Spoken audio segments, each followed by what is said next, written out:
Hi, folks, and welcome to Raving with Rua here, episode number 16 on my YouTube channel, Songs from the Rua Room, dedicated to singer songwriters from Belgium and beyond, as you know. And thank you for joining us here again. If you are watching live, please drop us a comment or come into the chat room. Let us know where you are and how you are. Great to be back here. Great guest for you today on the show. It is Saturday, the 22nd of February, believe it or not. Yes, January was long, wasn't it? As always, guys, please hit that subscribe button down below. Helps me grow the channel, helps me get the songwriters' songs out there. So if you could do that, that'd be great. If you'd like to donate to the channel, as always, you can hit that PayPal link underneath there as well. Also helps, or indeed visit the shop on theruaroom.com, and that would be marvelous. So yes, how you all doing? We probably have a couple of live. We think we have a couple of live viewers already. Wonderful. My guest today comes from LA. That rhymes. Maybe he doesn't. He'll tell me himself later. Yeah, he's over in Denmark. Denmark-based singer-songwriter, Grammy-nominated songwriter, no less. And wonderful that he's taken time out of his busy schedule to join us here today on Raving with Rua. And all going to plan. He's over there. But I forgot to mention before we go on, of course, this show is always, as always, is sponsored by the wonderful people at G-Sharp Guitars there over in Kansas, the world's best travel electric guitars. Check them out in the links below as well. If you need a travel electric, look no further. Let's see if the brilliant Brett Perkins is online. Hello. He is. I am. Hello, Hello, sir, and welcome. Oh, thank you. How are you doing? I'm doing well. I'm sitting in my living room. Are you? Love what you do. Let's do see. what you Move love your and head. love what you Yes. do. Yes. Look at that. Absolutely. Also, do who you love. That's a and good love who place. you do. Yes. If you can't be with the one you love. Love the one you're with. Now, folks, just we'll warn you now, there could be silliness, there could be sarcasm in this broadcast. Yes. Be warned. Be warned. Wait, you know, one of the best advice I got early on in life was be serious. Take yourself seriously enough not to take yourself too seriously. Would you That's agree very with good. that, Mr. Perkins? I like that. I do indeed. You like that one? I like that one. That's almost a level of Oscar Wilde. I wonder if it's Almost, one of his. or yeah, at least Facebook worthy. There you go. Yeah. So you're in Denmark, and well, tell me this. Well, let's start at the beginning. Why Denmark of all places? Why did you leave the warmth of LA?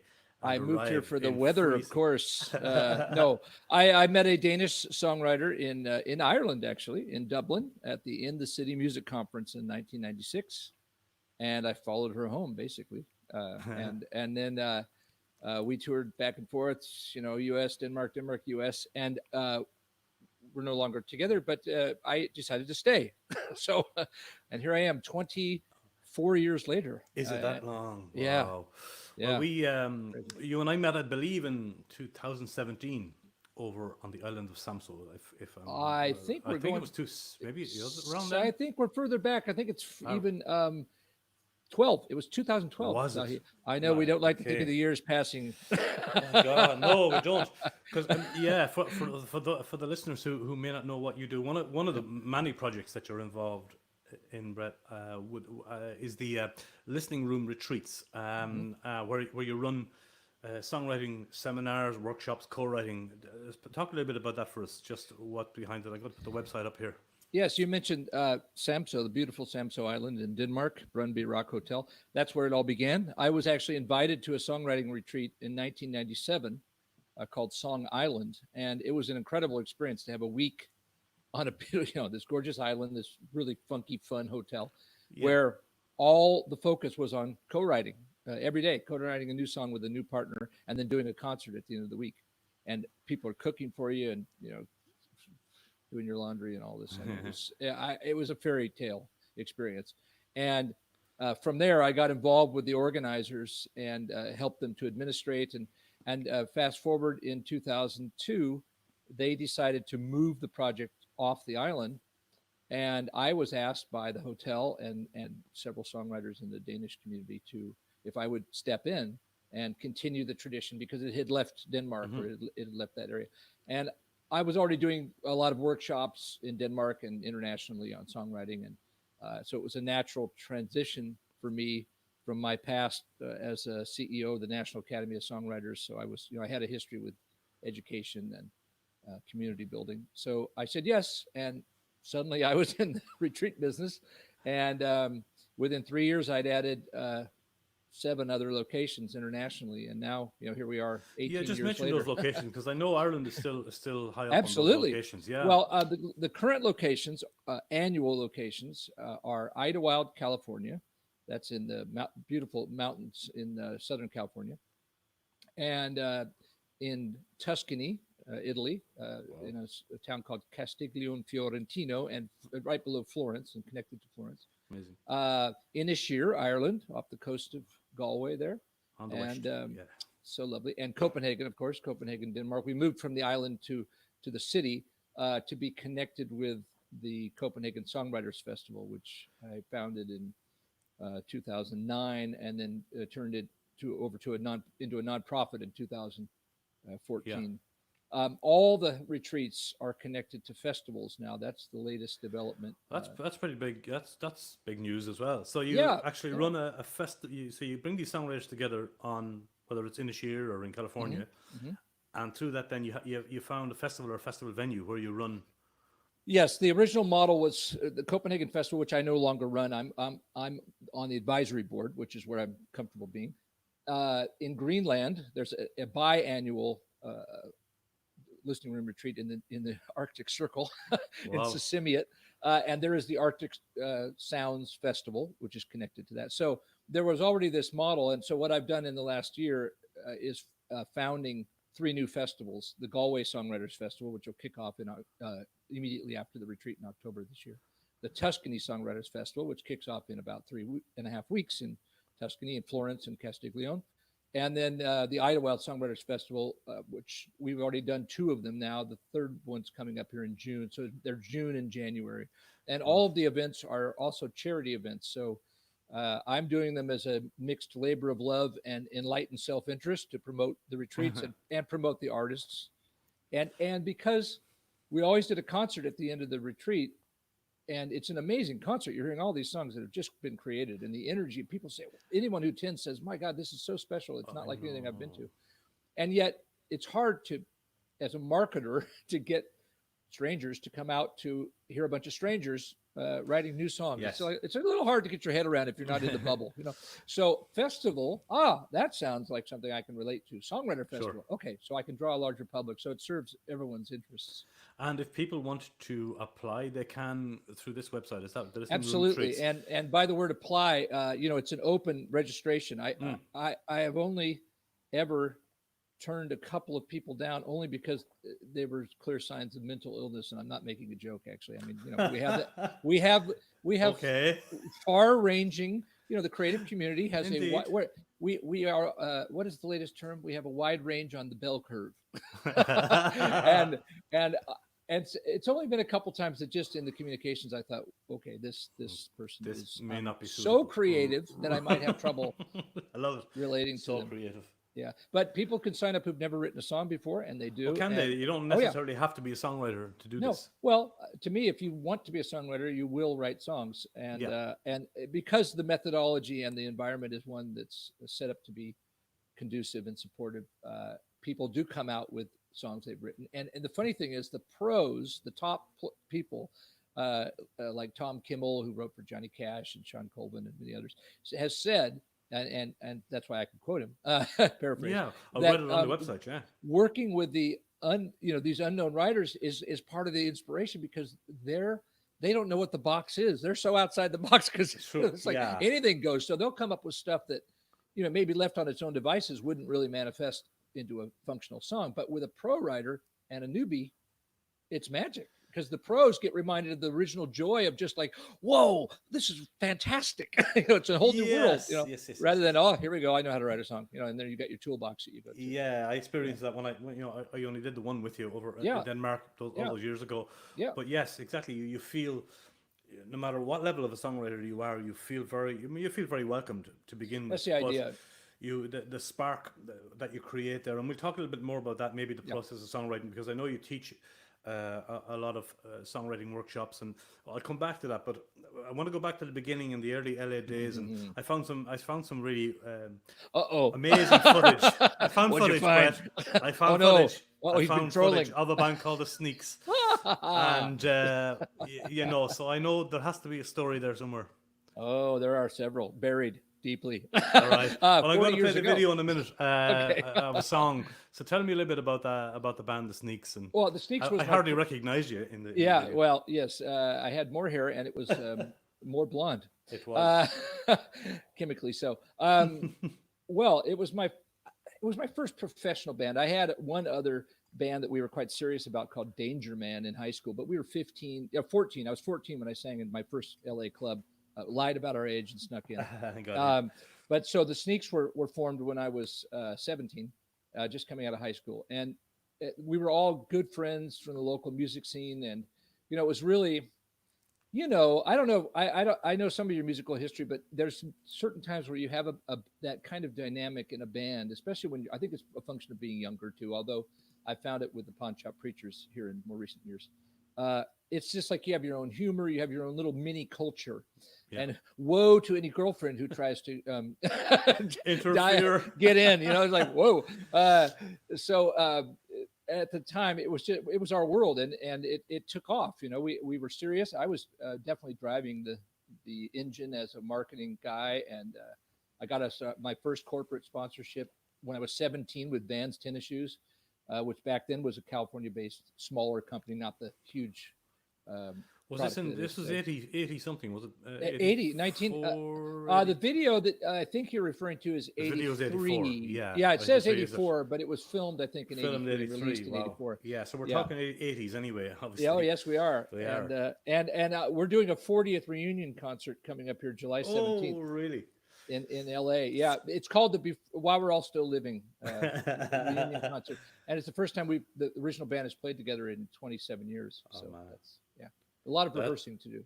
Yeah, well, it'll be fun, really fun. Yeah. Let me just show them this. Let me show them this marvelous video here, guys. This is apparently from 1983. Although the video says 84, right? Yes, it does. And the band were called the Sneaks, and you know, you as you said, you for a relatively new band at the time, you had a lot of stuff going on. You were marketed. You had a lot of great success with this band. Yeah. And shooting this video was a huge expense for us. I remember we paid like $750, which, you know, was big money 40 years ago for a bunch of 17-year-old musicians. And video was an unproven thing. MTV had just come along and they're like, what is it? Oh, you need a video? I don't know. Amazing. And you'd kind of describe it as kind of new wave pop, would you? By then, we were doing what we called power pop. We started out with heavier rock, but it was all the musical influences growing up. So for me, the Beatles will always reign as my songwriting influence. That was the most clear. But I was into Led Zeppelin and Black Sabbath and all that. So the first album has some heavy guitar on it. This, however, is not that. This, however, is not that. But this, look at guys. Even just checking out Brett's hairstyle on this is worth it. Oh, here's the Sneaks from 1983-84. Enjoy.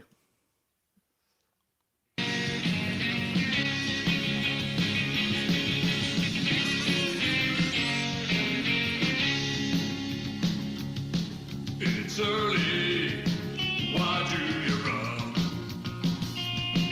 We need to go get things fun. You and I, this night has just begun.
Pure awesomeness from 1983, lads.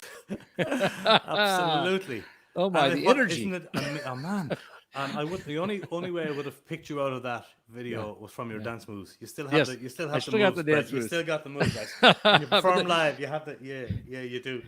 But that must have been a big deal, as you said, back in 1983, 84. It was huge. To make an official video like that, and to how lovely to have that footage as well. It is. It's so fun now. I mean, I pull it out every now and then just to remind me, to not take myself too seriously. But I mean, we did take it seriously. But it's all the aping and all the over the top stuff on stage, which was the 80s. I mean, that was it happened. If you went to the 70s, you'd have the long hair and the 20-minute extended solos, and the obligatory guitar solo was in there too. I heard. Yes. Oh yeah, and I want to give a shout out to the drummer who is probably the least featured in that video. He went on to become Tortelvis in Dred Zeppelin, which they sold 1.5 million records. Awesome. Robert Plant's favorite band. So doing reggae versions of Led Zeppelin with an Elvis impersonator as the lead Really? singer. Please, you've got to Google Dred Zeppelin. You will do yourself a favor. Google Dred Zeppelin. You've never heard "Stairway to Heaven" Amazing. till you've heard it with a reggae vocal beat and an Elvis lead singer. Bloody awesome. Just awesome. Yeah. I have a couple of viewers saying hello. Yeah. We have Katja there from Belgium, from the Culture Molen. Hi, Katja. Hello, Thanks Katja. for joining. A man called Guitar Chris from Germany is in there as well. Chris. Afternoon, Chris. Thanks for joining us. And some lady called Magali. Magali Who could that be? Michaud. Who could that be? She's a beautiful French chanteuse who's been in my life. She seems to show up whenever I'm on live stream or in the other room. Absolutely. A wonderful singer-songwriter Yes, girlfriend that you have. Yes. And I don't know how you do it, but anyway, we won't go there. That's another podcast. That's another podcast. We won't go. And I call her a life partner rather than girlfriend. I like that. Nice. I like the that term too. better. Yeah, I do too. Life partner. Yes, your better half, shall we say? There you go. Yeah, well, I know I've got a song lined up where because you have a duo with Magali, of course. Magali, yes. We'll play a song, but I'm curious. I introduced you earlier on in the link as a songwriter who had Grammy Grammy nominee, and that was to do with the band Pawn Shop Preachers. Pawn Shop Preachers. That was the debut album in 2017, which was submitted for 2018 consideration and made the initial cut for voting. I didn't have any illusions that I'd be walking the red carpet or anything, but it was just it was nice to be. But how lovely. Yeah, very nice. And tell me a little bit about the background of the band and who's in it, and the name alone is so cool. I love the name. The name came first. I had the name for a good 10 years before I manifested the band, and I think that I had. Let me just say that let's say in the mid 90s, when I first went to Nashville, I went there determined to dislike it.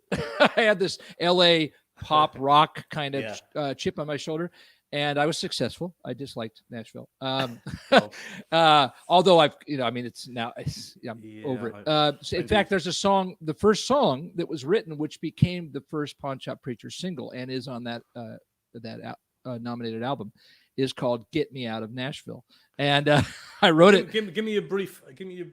Why not Nashville? Like in 30 seconds. Okay, sum it up for me. Yes, because and this is wrong. I'm going to say I was wrong, but you're wrong about it. Okay. I was. I only saw it as a factory town because I did, and this is true. I did meet several people who were very successful. Yes. I had one guy we were going to co-write. He said, whoa. I started open tuning my guitar. He said, what are you doing? And I said, I'm going to an open tuning I like to use. And he said, oh, no. Don't you realize there's no money above the 5th fret? Wow. Cool quote. And, so you'd come into some of the writing sessions. They'd say, okay, it's going to be 128 BPM. It's about the guy. It has to have this theme. I'm like, oh my God, we're making cookies. We're not making songs, but now I will say it takes as much skill to deliver a well-written Disney song or a Indeed, written country yes. song as it does any other song. So But they're tended to be working to a very strict formula. very strict which you- format. which And you I may was not coming have out of liked. the garage band, you know, like do what you love what you do, Yeah, yeah, yeah. and then try and sell it. which Yeah. of course, yeah. So it didn't go down too well. It From was that odd. point of view. Yeah. Odd, It was odd odd. enough. Yeah. But go back So to the Pawn Country- Shop Preachers was this. I mean, actually, you know, okay. Full disclosure: the original name was the Porn Shop Preachers because I wanted to make a commentary on religion and sexuality. But Sure. I realized the marketer in me realized that was going to have a limited viewership. Children would not be allowed to listen to the album. So I changed it to Pawn Shop Preachers, which I also Right. liked a lot. And Yeah. so it was this idea of writing country songs, but kind of taking the piss on them, if I may use the Indeed. Irish term Absolutely, there. you may. If you use the Irish term. I just did. You speak great Irish, Brett. Well, you know, I've already learned it. When we as Americans, we say "pardon my French," and Magali set me straight on that. You know, we say it when we use cuss words, and Yes. it has nothing to do. No, Anyway. I don't know where it comes from. It should be pardon the Irish in me. Well, I found out it comes from back when people were using French words back in, like, say at the time of the American Revolution, because the French were a Yeah. big influence, and they realized their listeners didn't understand those words, like, well, even modern days, like liberty, democracy. So they would say, "Pardon my French," when they use these terms, Right. liberation. Very And liberation. interesting. So there you go. Interesting Now you know. stuff. Now I know. Yeah, I love the history of words and all that. So the Pawn Shop Preachers, yes. So the name hung around for about 10 years. I was really, on one hand, excited about doing songs like Get Me Out of Nashville. On the other hand, I wasn't ready to go there. So I was still doing my sort of mainstream, more pop albums. And then after I did sort of my quintessential album in 2009, Red Light, Green Light, Go, which did really well, a lot of radio, won a bunch of song contests, all that. I was done. It was like, okay, what's next? I don't want to do the same thing anymore. And I put together the Pawn Shop Preachers with some great local musicians. Klaus Caprani was on pedal steel. Yeah. Trolls Allstead on the bass, and also producing the albums. Trolls and I are still working together. Brilliant. musicians, yeah. And, you know, just incredible guys. And we started having a great time, because for me, if you're not having fun, it's called playing music. If you're not playing, I don't want it to be another serious job that I got to go to, you know? Indeed, no. Then you're enduring it instead of enjoying it. Exactly. Yeah, I know. So I think the joy and the humor came through on that album. It's a lot of turns of phrase. Only in country can you say things like, "I'm longing for a short-term relationship." I could, the punster, the inner punster. Well, he's outer punster too, as you know. I know. Yeah. We trade puns regularly on Facebook. Yeah, we're very punny. Yeah, we are quite. It's very funny punishing. It's people. punishing. Oh yes, indeed. So it allowed me to really bring out my little, my little punster and have a field day. Now that album sort of did that thing, that country thing. I think I wrote 60 songs. We had to pick out, 12 for the album. It was just like the floodgates opened, and I was just like, I'm having such a great time. In your element. I'm in my element. Woohoo! Yeah. And now the new album that we're working on, I have jazz guitarist Andy Fight, who's an incredible songwriter as well. Another guy to check out. You've met Andy. And he's it's welcome on here, by the way. absolutely. So is Klaus Caprani and Trolls. Oh yeah, Any of those boys from I will send them your way. Yeah, they're all welcome to come and chat with Well, me here. and when Andy showed up in the studio with his jazz influence, the songs I was already starting to write a little bit more swing and jazz, and because I really like the 20s and 30s music, Cab Calloway and stuff, 20s to the 40s. Beautiful. And so it just took on another element. So now I'm having a great time, and the next album is going to be something completely different. Yeah. Is it? Well, look, the song that I have lined up here from 2014, I believe, it was actually at the Copenhagen Songwriter Festival. Yes. Yeah. And let me just screen share it here. What was the name of it? I can't. Oh, I think it's The World Turns Round. I think it and that's from The Last Bus Home. That was my first album that I released in Denmark. So it was a solo album, but this is the Pawn Shop Preachers making it come alive. Amazing, yeah, wonderful great performance players of this song. Great players, great musicians. Oh, John Strider too on piano. I see John there, a Californian who lives in Sweden as well. So yeah, you have amazing. The Lake on guitar and sure do. Ron Love on drums. Yes. Yeah. Well, here you go, folks. Here's the prawn shop. I was going to say. Hey, that's a third version. Not prawn. Pawn. Yes, very good. Shop. Preachers. Take it away, lads.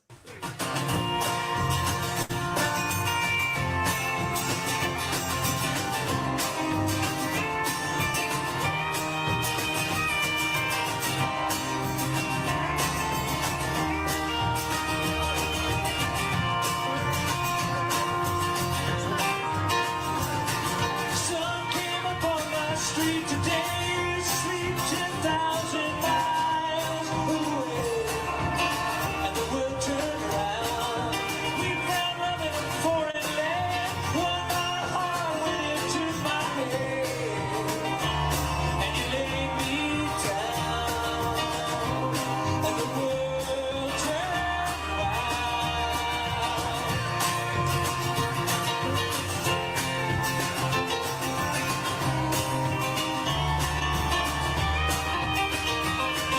And we sent love down long distance lines, stopped for hours and cursed the time, like in Dublin town. But the world turned around.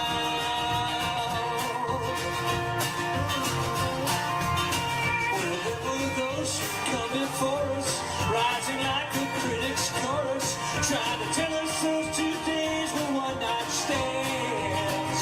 From Denmark to California come friendly words, just trying to warn you, these things really turn out like you planned.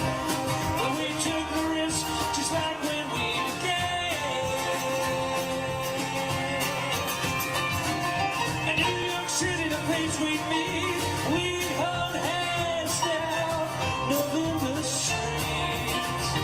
Then we both back down, still the world turned around.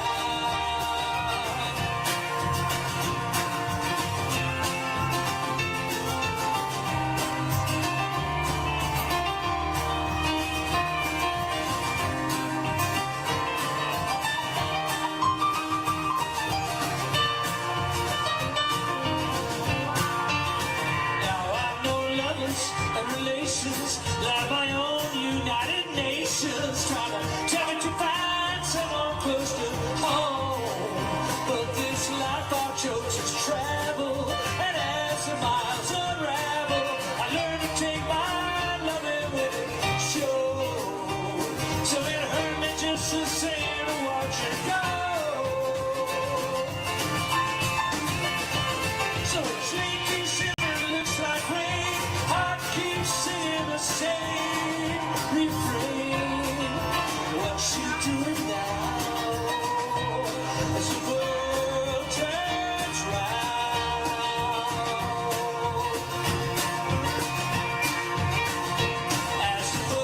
As the world turns round. As the world turns round.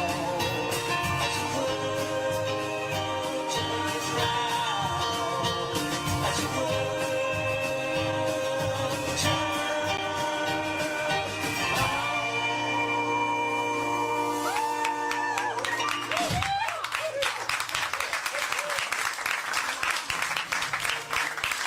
Yes, sir. Hey. Right. And the crowd roared. And the crowd went wild.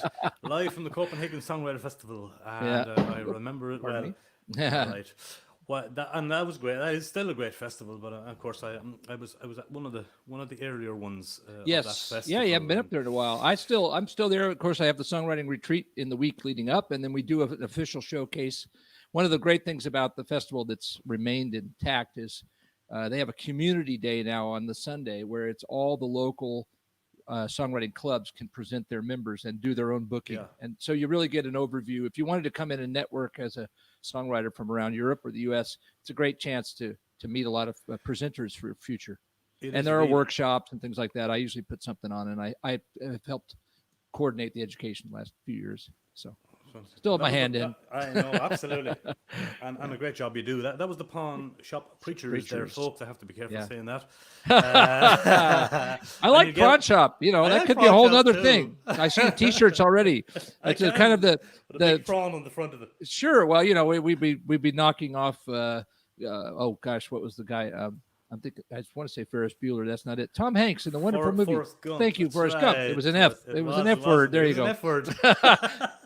Be careful with the F We have words. to be careful with the F words. Yes. Yes, it would be. Fortunately, yes. Fortunately. And you guys still tour a little bit, so I guess if any gigs happen, everything will be on the pawnshoppreachers.com there. Yes, indeed. Less, here's the thing with a full band like that. I don't want to do it unless it's a full band. And so it's mostly, it's not tours, but it's more festivals. And we played in Greenland. That was amazing. The Arctic Sounds Festival. In fact, I met the Prince of Denmark. That was crazy. We were a last minute stand-in. It was actually a pickup band. I was up there to do the retreat, and the promoter said, "Oh, hey, if you want to come to the concert tonight, there's this big concert it was the Arctic race, the big circle race. It's a huge endurance skiing race where they go out and ski for several days. Right. And the Prince is quite an athletic guy, and he participates every year because Greenland is a principality of Denmark. Many people don't know that. I didn't until I moved here. Anyway, so Sanna Salmonsen was the feature act, who's a very big Danish artist. And it turns out that, which happens a lot in Greenland, the weather kept the helicopter that was coming from the capital city of Nuuk, not with her, but with the opening act for her. They couldn't get out of Nuuk because of a snowstorm.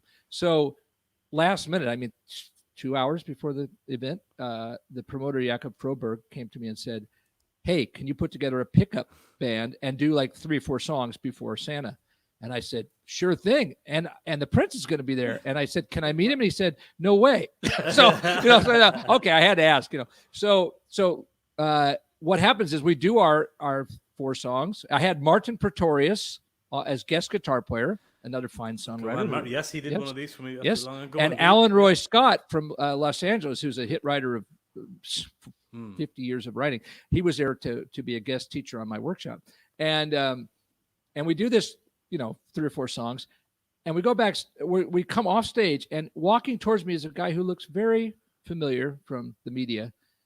And he walks up and says, "Hey guys, I just want to say what a great show it was. It was, really cool." And I said, "You look a lot like," and he said, "Yes, Prince Frederick, Wow. And I said, "Okay, I've never, I don't know how you do this. Can we do a royal selfie? Is that okay?"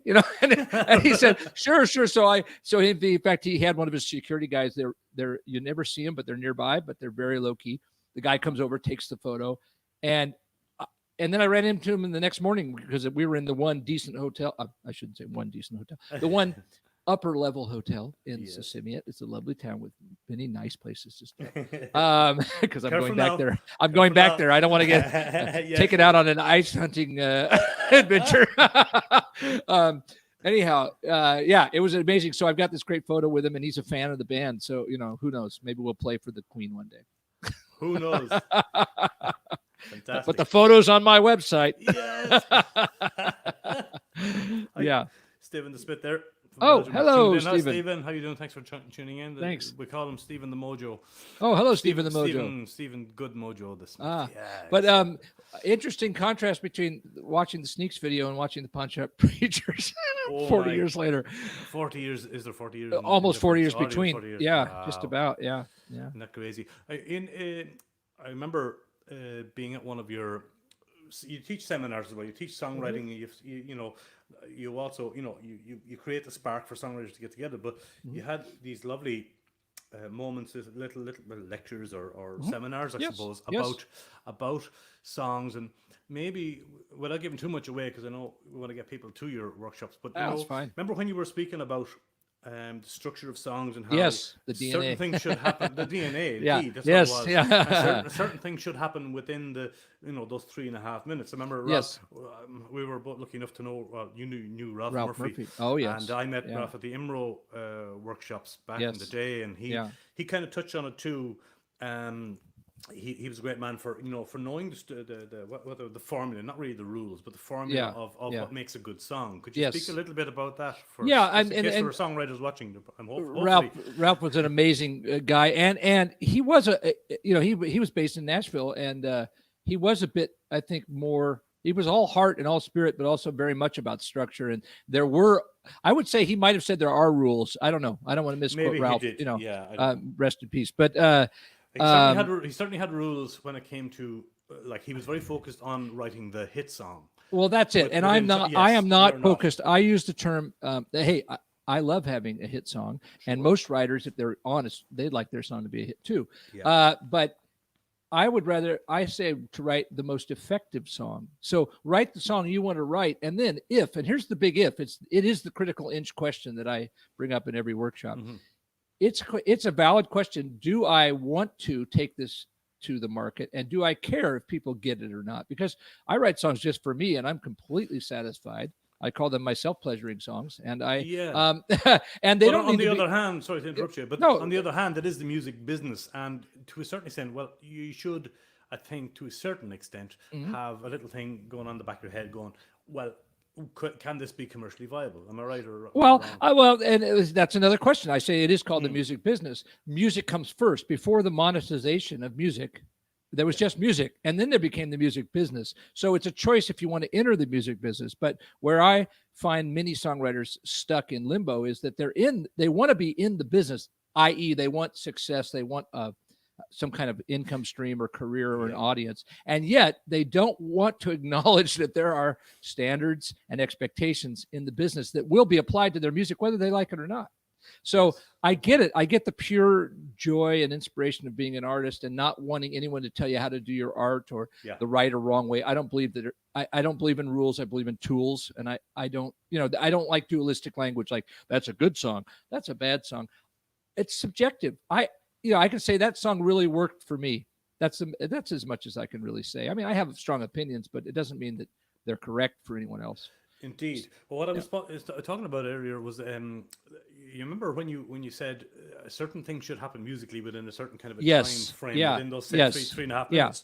Yes. Can you just? Yes, sure. I hope I didn't use the word should, because that's one of the words I've gotten rid of. But okay, just want to clarify. But here's the thing: we're 100 years into pop music now. If you take Irving Berlin and the 20s, and the Brill Building and New York and all this. Yeah. So songs have a certain structure. There are different structures, but there's an expectation. Choruses generally go up. Generally, a verse leads to a chorus. And those expectations have changed a little bit over time. And of course, with hip hop and rap and death metal and all these different things and EDM and all that. And yet still there are conditioned expectations of a listening audience. Not even conscious. It's just we expect something to happen at a certain point in a song. So for a writer to completely, I think I always tell people, write your song, write your first draft. Don't worry about all that stuff. Just write it, get it all out, exhaust the joy. Then let's go back and apply the, if it wasn't me already in love with this song, would I be in love with it in this format, or could I be more concise? Could I trim it down? How long have I waited to get to the chorus? Will most people wait? No, they won't. Actually, it's about 8 seconds is the average time before someone changes the channel on the radio. Is it 8 seconds? That's and it doesn't mean you can hook them before then. Is that what you mean? You can. Yeah, well, you can. And you're not going to satisfy everyone, so you have to let go of that. I don't want to sound like I'm saying you got to dumb it down to get the masses. But I remember saying when I was a student in my first songwriting workshop, what I went to when I was 17. Looking to be discovered from my brilliance and being told, the teacher said, it's a pretty good chorus idea, but you don't hit it till 2 minutes in. I said, yeah, I'm saving it. He said, what are you saving it for? No one's going to be there. They're not going to meet you there. That you lost them with your 30-second intro. So there's a phrase in LA, don't bore us, get to the chorus. And don't bore us, get to the chorus. And it is true. A lot more songs in the last, say, 20 years have started with the chorus. I mean, if you got a killer chorus, give it to me, because then I want to hear it again. That's what a hook is. It hooks me. So when I write my songs, I just write them for joy. And then I go back and I apply these, not rules, but various guidelines, as we say. Guidelines. Yeah. So does it hook me in like opening a book or the first reading for a few lines of a chapter of a book, I guess. And just kind of go, do I want to keep reading? Yes. And there's an old saying that is, learn the rules so you can break them effectively. Now, I don't say rules, but learn the standards, learn the expectations so that you can, I'm a big fan of Paul McCartney's writing. Not everything he's done, but I mean, certainly a lot of what he's done. And a song like Band on the Run, for me, it's like 5 songs in one song. So he breaks all kinds of expectations, and yet he never loses the listener. Now, someone might be listening to me and saying, I don't like that song at all. Sure. Yeah. But for me, it was incredible. Yeah. Incredible. So even though it's subjective, there are still ways of keeping your listener. I submit that there are ways of keeping them giving your song the best chance of keeping people engaged. That's the idea. That's the key. Yes. Yeah. Absolutely. And that is economy of language, economy of song. I have a workshop called the 3 C's. I think that's the one you sat in on in Copenhagen. The 3 C's were I worked for an organization called taxi.com. It was one of the first online pitching services, still exists in LA. And a lot of music industry people worked there. It was a great gig. Got a lot of us through. And I would listen to songs for 6 to 8 songs per hour for 4 hours, shifts 5 days a week when I was first working there. And it was the most brutal mental work I've ever done. And yet it influenced my writing and my teaching hugely, because I found that we were required to give people at least 3 points on how to enhance the song potentially and make it a stronger song. And I found myself addressing the same issues over and over and over. And I thought, wow, most of us writers don't get it. That's the challenge. We're not objective about our inherently subjective experience of writing our true story, or, this really happened to me. And it's like, yeah, but as a listener, I need it to happen to me. So are you inviting me in? So the first C was clarity. Is the lyric clear? Are you inviting me in? Not that all songs have to be clear. I mean, Bjork, I don't know what she was saying, but I was crazy for her stuff. Jose Gonzalez, says he writes obscurely on purpose. Then there was cohesiveness, meaning, is it as tight as it can be? Do you really need 12 bars if the intro is just strumming a G chord? I think not. Although I can strum a G chord for several minutes if I'm in the zone of writing a song. I could sing the chorus 27 times, but does the recorded version benefit from 27 choruses? No, it doesn't. No. And so we had clarity, cohesiveness, and contrast.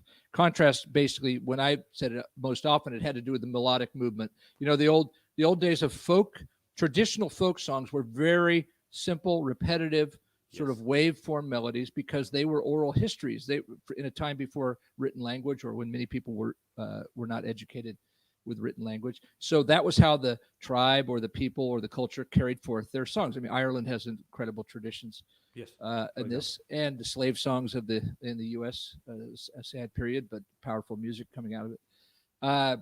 So that's not, though. Pop music started to do this, like what I call a roller coaster.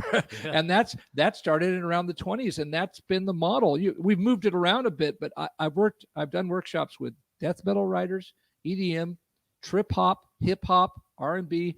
And I said to them, I don't know if this is going to work. Let's see. And I got in there and I found out, there are hooks, there are song cycles, there are movements within the song that if they don't repeat in a certain amount of time, you lose your listener. And there are standards. There's what came before. There's the new way that you're perhaps trying to go. So for me, it's a fascinating, ever evolving process. It is. And, I'm most excited about the new song I'm working on always. Yeah, but I was very fascinated, hearing that for the first time. And I know some of our listeners here will be fascinated too by hearing something like that, the 3 C's and the structure within songs and movements and hooking your listener. And as you said, if you've got a good chorus, get in there fast with it. Stuff like that. Get it in there, get it out. Hook them, keep them there. Yeah. You were talking about maybe the rule of 1 minute where sometimes melodically something should change. Yes, or even 40 seconds. Maybe a pre-chorus. Usually the hook within 40 seconds is one of the standards. I mean, it sounds so, I can hear, I just want to say for anyone who's listening to this and going, what is that? That's not art. That's science, I had a huge chip on my shoulder when I started out towards anyone who would tell me what to do with my art, I still have a bit of that chip surgically implanted. I never want to surrender the idea that it has to first move me and be something that is for me and of me. So I'm not talking about dumbing down or sanitizing your work to sell it. I don't even know how to. I mean, you can apply certain things, but I'll tell you, the people who write hit songs. Again, I used to be dismissive of. I mentioned Nashville earlier, or Disney songs, or the Disneyfication of a song. Sure. I have met some of those writers, and I've heard when it doesn't work, and I've heard when it works, and it takes so much skill in any level to get something that knocks it out of the park. I mean, it just does. It just does. Yeah, and that is not just a luck thing. It's a craft. It's craft and talent. And yes. And I didn't like that word at all. Craft. What do you mean craft? I'm an artist. Yeah. Don't give me your craft. Well, even Sting said it. When I'm not working on the art, I'm working on the craft. Yes. And I always remember that was Sting saying that, and I was just saying, okay, that's very interesting. When he's not writing songs or doesn't feel like writing songs, he might pick up a part of guitar, learn a bit of classical, or play a bit of jazz. Yep. Get in, or a ukulele. Get into it. Pick up an instrument that has a different sound, a different vibe. I've been doing that lately. In fact, it works.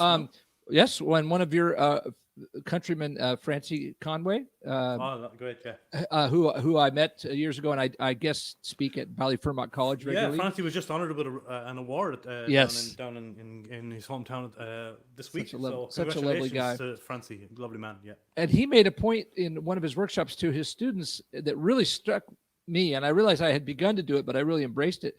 He said, all you guitar players, next time you get a song idea, don't pick up your guitar. Write the song without picking up your instrument, because you're going to a familiar, habitual chord structure. We all have our habits. I know where I go. I know where I like to sing. And it like opened up a whole new area. I started writing swing and jazz because I didn't have to play the chords. If I had started a jazz song melodically in my head, and I would have been frustrated immediately, and it would have gone to a GCD. Indeed. I often joke that we have OCD. I have GCD. I write country songs over and over and over. So I have ukulele. I learned to say it properly. Ukulele. Magali taught me that. Not ukulele. Ukulele. Oh, that's pawn shop preachers. It's a uke.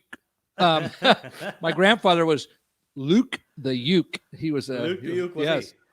Was he a uke? Man, yeah, and now I have a get to lately, and then the trio Big Wide Room, which I was in for several years, and one of my favorite recording projects and performance projects. We were 3 to 5 songwriters on all the songs, and I only played percussion, so I was freed up to completely focus on melody and lyric. And if we want to go back to the origins of song, voice and words and a basic rhythm, it wasn't all this electronica and all these other wonderful things that it can add a lot of dimensions, but the voice and a beat, clapping hands or beating on a rock, or hopefully not beating on your neighbor. All right, so just picking up sometimes even picking up somebody else's guitar, or a guitar that's in a different tuning can really inspire you. But I want to talk about, let's get off the business thing for a moment. Let's talk about family. You had a couple of tragedies in the last couple of years. Yeah. I smiled because I thought of my daughter right away. I always said family. I think of my 10-year-old. Yes, there have been tragedies, as in all families. Just wanted to link into this lovely song. Sure, we'll miss you when you go. Yeah. And my condolences on the loss of your brother. You lost him last September. Yes. Yeah. That was a not unexpected and slow and sorry decline from years of alcohol addiction, which this is not my line, but I heard it once from someone who said she wasn't a writer and I could use it. She said, my family tree is rife with empty bottles. And my father, my brother, my grandfather, and if I keep doing the family tree, it's just over and over and over and over. And so, it was a hard thing. And that was following on the loss of our mother in 2013. And, it's part of the life process. But the song you referred to, I wrote in Ireland. There's a lot of Irish connection here. Yeah. Yes. Fondness for our. I do. I have a fondness for Ireland, because I have a fondness for melody and lyric. And I mean, to me, sometimes the Irish. Oh, it's so, and the odd Guinness, but not very often. And just the appreciation of great writing. I mean, that's the country for me. But I found out that my mother had a terminal illness. She had dealt with cancer throughout her life, but now this time it was not something she was going to duck the bullet on, as she would say. And I went off to lead a retreat in Ireland a week later, and was sitting in my little hostel room in Dublin, and not wanting to think about it, not wanting to write about it. Yeah. But the song said, "Oh, yes, you are. And yes, you I'm will." coming out. Yes, I'm coming out. It was like that. I don't even feel like I wrote the song. I know it came through me and I had my craft and my all that. But it literally, as I recall, and I don't think I'm embellishing it, I'm sure I tweaked it a little bit, but it pretty much came out full form while I was bawling my eyes out. Oh, wow. What's And- beautiful. yeah. Yeah. And it's become a song that my friend David Zink had videoed. In fact, the video I think you're going to show is the one that he videoed when I first debuted it in Copenhagen a few months later. Yes, And, it is alive. People saw it and said, "Wow, would you sing that song at our memorial for our friend?" And I get so that it's sometimes. become. I lovely. mean, it's really lovely, and it's not meant to be a. Here's the thing: I thought it was too personal. You know, I have these conversations with artists, and they say, you know, "Oh, it's a little too personal," or some people will in a derogatory way say, "Oh, journal writing, songwriting," but yet you can be too heavy. You can put too much of on the listener as an expectation, and yet we're all having this universal personal life experience: death, birth, death, and what happens in between. You know, and so the themes are pretty. You know, there's only a few of them. So here's one of them about saying goodbye. And a beautiful song it is, folks. Here is the brilliant Brett Perkins with Sure Will Miss You When You Go.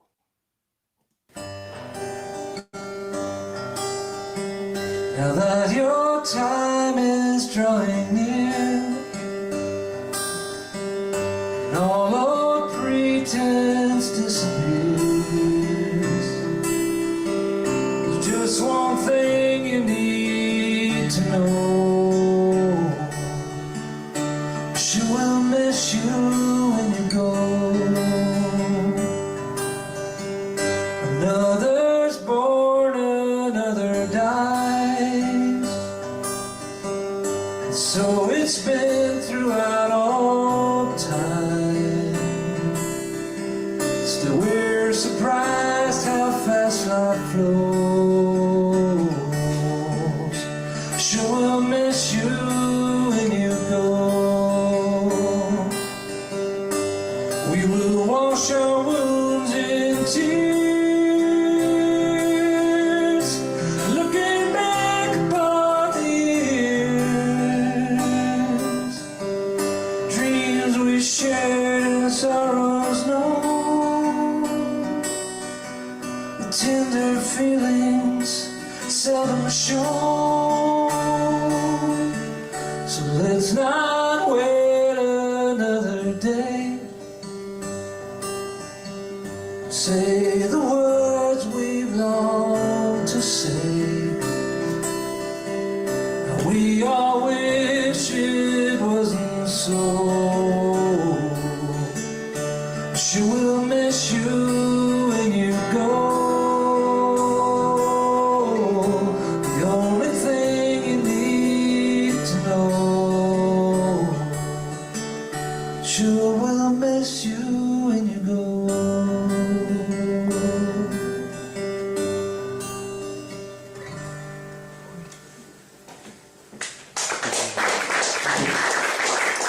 Thank you very much. Short and sweet and beautiful. Sure will miss you when you go. What a great song, Brett. Thank you. I had the pleasure, and I wasn't sure if I was going to do it. You know, I'd written it for my mother, but I thought, do I want to sing a song to my mother about her imminent passing? And Yeah. this was a moment where it felt correct. You know, I really advocate in my workshops, and I try to follow on my own to honesty, you know, and to be clear and be in expressing your feelings, but also you don't want to be aware that that can be a burden. So just because you need to tell doesn't mean people need to hear. And so in songs and in timing. True. The thing about a song like that is that, you know, who among us has not been touched by such an event? No, I feel okay with the song, but the decision to play it for her was what I was, you know, I left it to like, well, does it happen? Doesn't happen? Doesn't matter, you know. You know, But yeah, but it did happen. It did happen. I have a song called "I'm a Watered Down Version of Him," and I sometimes just for, Father. it kind of about 3 generations rather than one. But sometimes I'd say if my dad's in the room, I think he's actually watching this, and I'd say, typical Irish humor. This one's from my dad. Rest his soul. He's still alive. That's good. He likes that. Yeah. So Yes. I sometimes I dedicate it to him. And just typical Irish humor. We laugh at everything. Death included. But, that's okay. But I did have the chance to play it for her, and my older brother was there as well at the time. Amazing. See, that's what we're talking and about. the synchronicity of that. So I played it, and they listened. I mean, it was very still and very respectful. And afterwards, my mother just said, "That's a lovely song," very quietly, and that was it. Whew. Yeah, beautiful. I can still feel it. You're getting I can still feel it. About it. Yeah, I can still feel it. Yeah, I understand. Well, so now when I play it, I think of them both, and so I've dedicated. I played it on my last tour in California recently, and I dedicated it to my brother each time I played it. So it's wonderful, and well done on that one. Thank you. The last song I'm going to play is from yourself and your beautiful life partner. Thank you. But I want to just give me that line again about the bottles on the tree. The family tree. Our family tree is strewn with empty bottles. Wow, I know that should end up in a song. That's perfect. It probably will after this project. Well, that's okay. I'm putting it out there because I didn't write it and I have not used it in all these years. So really, I'm surprised you haven't. Yeah, it's a classic. Yeah. But I want to just reiterate so we had the Pawn Shop Preachers. That's just the websites. Yes. Of course, your own website, all your gigs and lists around there. Of course, we did mention the bigwideroom.com. Yes. That was 5. What was that? 4 or 5 songs? Well, it started. It's a trio. We came out of a 5-person group called Everything Divine, but then became a trio of 3 writers: Mark Davis, who's in California, David Zink from California, and myself. Logistically, a little challenging as we were in different countries. But we did an incredible album, which I still stand by, and 3-part harmony of people like we were compared to Crosby, Stills, and Nash quite a bit because 3 male voices. 3 male voices and guitars. Yes. So, you made a great sound. I was looking at some stuff earlier. And of course, your big project, the Listening Room Retreats, just remind us again, anybody can sign up. You don't have to be a songwriter. You can be That's correct. You can be a budding songwriter. You can be you can be an old songwriter gone off the rails and wants to come back. Yeah. Or people say, I only write poems or lyrics. And I think that, well, let's get rid of only. You write poems. Yeah. You're a language person. Or I sing, but I don't play an instrument. That's fine. That's your instrument. That's fine. What would you say to songwriters who've always kind of flown solo and are kind of a little bit afraid of co-writing with people? Well, how would you convince them? Well, I would say they have to convince themselves. Take a leap of faith. I always say if you're a little hesitant, ask yourself, am I hesitant from fear or am I hesitant from love? In other words, am I taking care of myself by not doing this because I'm certain I don't want to write with anyone else, which is a valid choice? Absolutely. Or am I concerned that it's maybe not going to be my thing? And then I would say to encourage them that it's the environment. My work, as I see it as the facilitator, is to create a welcoming and a safe, if I use that term, environment where we hold space for each other as writers. Yeah, and you certainly do that because I've experienced it myself. So. And we have agreements on how we give feedback and how, it's very positive, uplifting, and nobody tells you what's right or wrong about your song because we don't know. We admit that this is a mysterious process. And yet I would say, give it a shot. And if, there are people who've come out of the retreats and said, I'm now certain that I really prefer to write on my own. I say, great, then that's growth.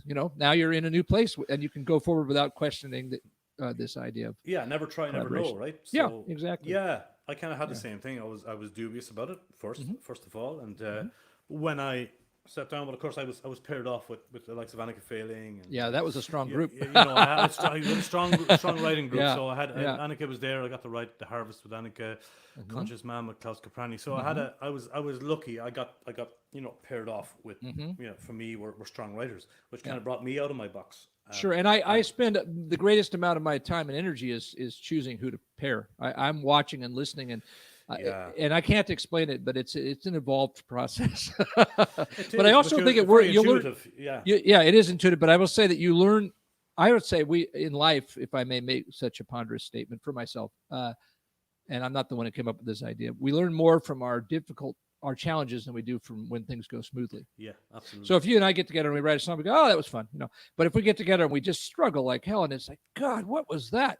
I'm going to learn more about where my resistance comes up, or my ego, if I'm trying to control things, or if I'm feeling insecure, or any of these things that come up. And in the retreats, that's all welcome, because we're all having those. We're all like, yeah, me too. It's the Me Too movement for songwriters. There you go. There you go. Not to diminish the Me Too movement. Absolutely no. Well, and honestly, just to be very clear about that, I'm also of the Me Too movement. I had sexual abuse in my childhood, so I am not making fun of the Me Too movement. That's why I felt I could just evoke. Absolutely no. Well, that's idea. Nice of you to acknowledge that and just to mention it. But can we talk before we go? Of course, you have a duo with Magali Michaud. Magali Michaud. Yes, a French. Yes. She's from France. Tell me a little bit about that lovely lady and how you met and how it. We met in Copenhagen. She is indeed from born outside of Paris, France, and she came to attend the 2015 Copenhagen Listening Room Songwriters Retreat. Yeah. And at the end of the retreat, as I like to tell it, of course, she'll tell her own story when you have her on. She made her intentions known towards me. Apparently, had intentions, and I was very pleasantly surprised and clueless. Which really, I'm usually not clueless, but I was clueless.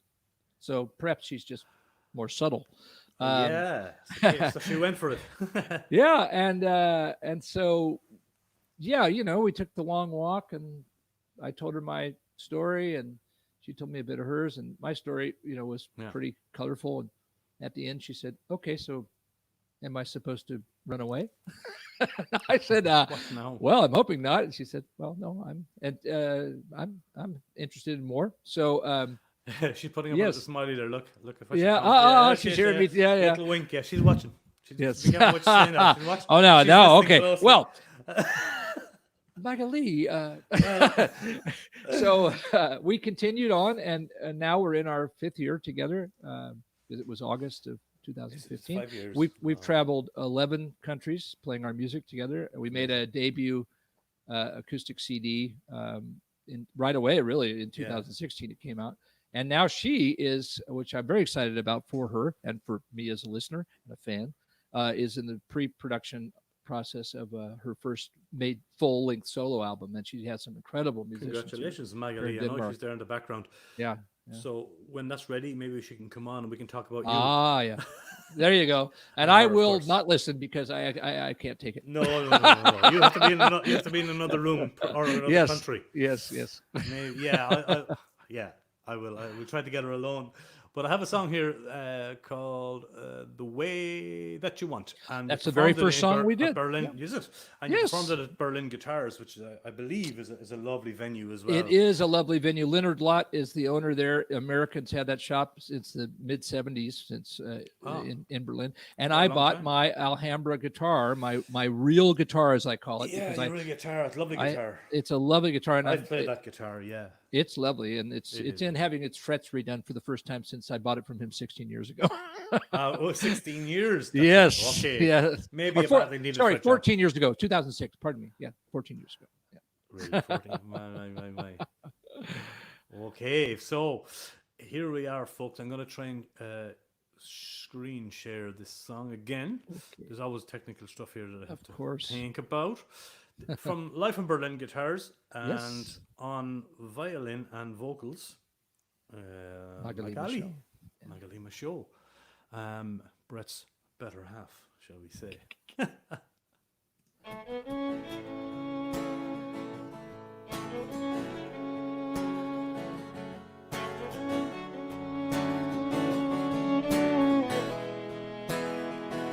I could do loving, I could do loving, I could do loving the way that you want.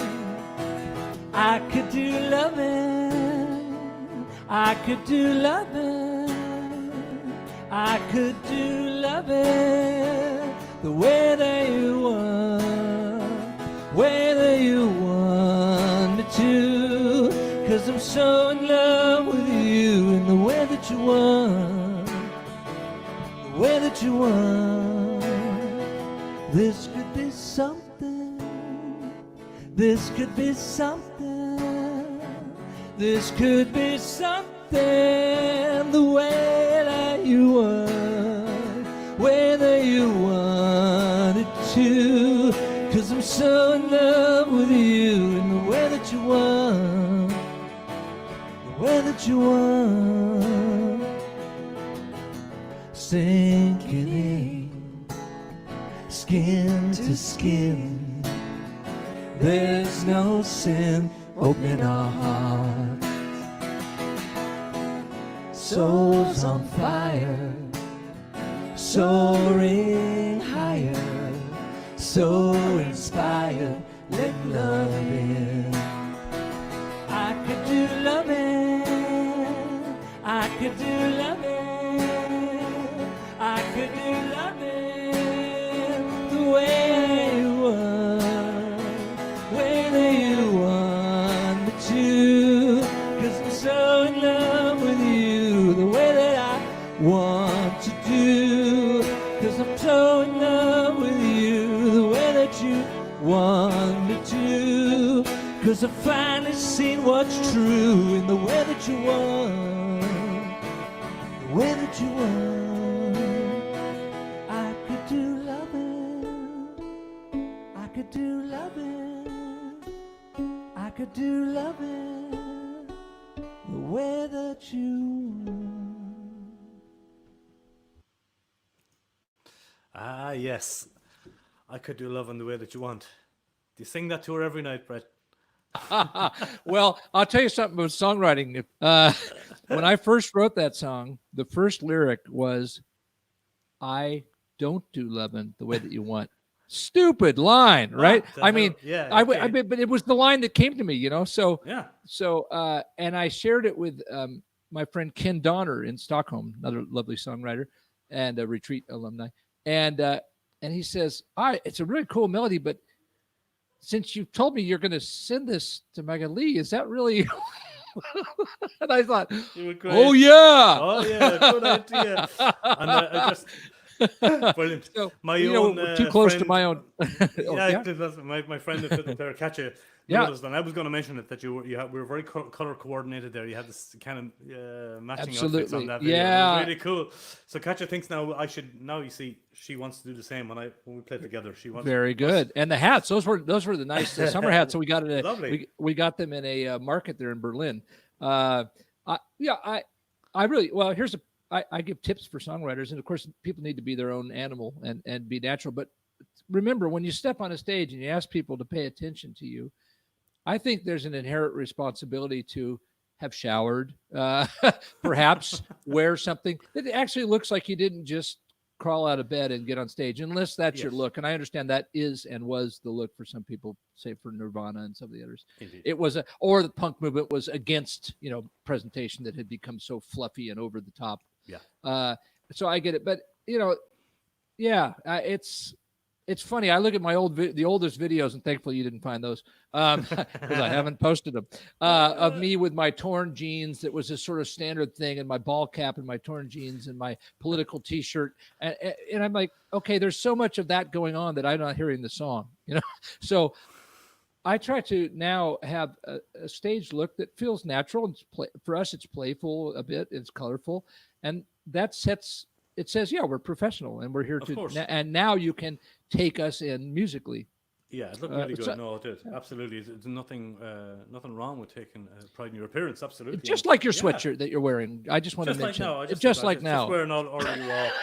What I like about the RWR as a songwriter, but what I like about it, when I look in the mirror, it says RWR. There you go. Yeah, So I saw. See, and backwards for me. Yeah, I'm reading it backwards. War DR. War Doctor. War Doctor. Ooh. Brett Perkins, it was a joy talking to you today and a pleasure. My pleasure. And I learned a lot again, and I'm sure my listeners and songwriters watching this learned a lot again. So thanks for being with us today. It was a time flew. We did a solid hour. Wow. Leaving me with one of your famous quotes. If I said tell songwriters watching this Give me one line of inspiration. Oh my gosh. Push on the spot. Nothing It like could be- putting me on the spot. It could be what's written behind you too on the wall. Oh, it could be Yeah. do what you love what you do. Well, That kind of sums it up, no? here I'll tell you one. It's more of a thought than a quote. Yeah.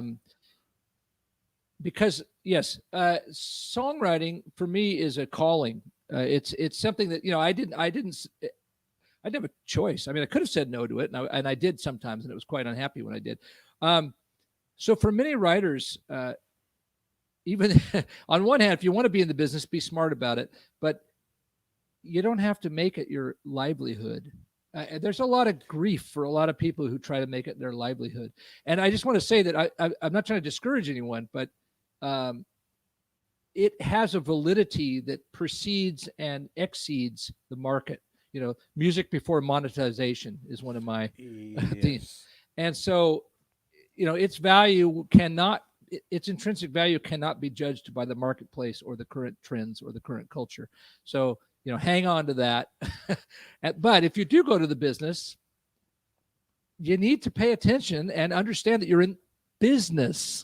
And that is not about art. It can be connected. It can be, but it's art, as you said, art first. Yes. Yeah, indeed. Yes. Yeah. That's very good advice, Brett, and we'll take it on board. Thank you so much again. Thank you. To you for your time and your insights, and of course your music. Thank you. We'll see each other down the road. I hope so. It's been a while. Yes, let's get in the same room. Yeah, sit in the same room and be punny together. There you in real go. life. Ooh, the Perkins punny room instead of Perkins punning with punny room. Perkins instead of raging with Rua. Raving with Rua. Sorry, Punning with Perkins. punning with Perkins. Okay. There could be onto something there. I'll talk to you soon, sir. Thanks again. Thanks. Bye-bye. There you go, folks. The brilliant and talented, insightful Brett Perkins. He teaches songwriting. He's a great songwriter. Check out brettperkins.com. Check out the brilliant listening room retreats.com, where you can co-write with other brilliant songwriters, both established and aspiring. And he even visits Inisheer in Galway. He does several of them all over the world. And I'm sure you will enjoy those. And please check out his website and his Facebook page. And of course, his new duo, michelleperkins.com. Look, that's all I have for you today. Thank you so much, everybody who's, if you tuned in live, if you're watching the replay, please give it a share. Let's get Brett's music out there, and hit subscribe on that button down there as well, please, so that we can build the channel. I'll see you next time on Raving with Rua.